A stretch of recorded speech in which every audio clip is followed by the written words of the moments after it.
আপনাদের সাথে দেখা হয়েছে, সবার সাথে কথা বলছি, ভালো লাগছে। সবাইকে ধন্যবাদ জানাচ্ছি, কৃতজ্ঞতা জানাচ্ছি, আপনারা সবাই উপস্থিত হয়েছেন। আর মূলত এটা একটা ব্যক্তিগতই সাপোর্ট, তারপরেও এখানে সবাই পলিটিক্যালি ইনভলভ কোনো না কোনোভাবে আছে। আমরা আসলেই ফিজিক্যালি হোক অথবা মানসিকই হোক, আমরা সবাই কোনো না কোনো একটা রাজনৈতিক একটা মতাদর্শে বিশ্বাস করি।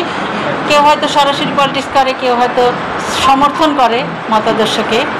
তো সেই হিসাবে আমরা দীর্ঘদিনের একটি ফ্যাসিবাদ মুক্ত দেশ পেয়েছি।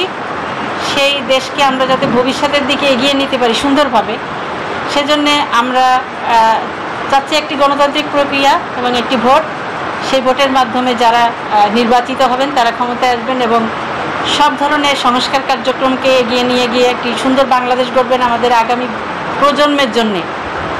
অতীতের যত ভুল ত্রুটি বা অতীতের যত ক্ষয়ক্ষতি সেটা পুষিয়ে নেওয়ার জন্যে সেই মন মানসিকতা থেকে আমরা সবাই চেষ্টা করব আমাদের যার যার অবস্থান থেকে, যার যার জায়গা থেকে আপনাদের সবার সহযোগিতা, প্রত্যেকটা মানুষের যার যার জায়গা থেকে সবার সহযোগিতা আমরা কামনা করছি।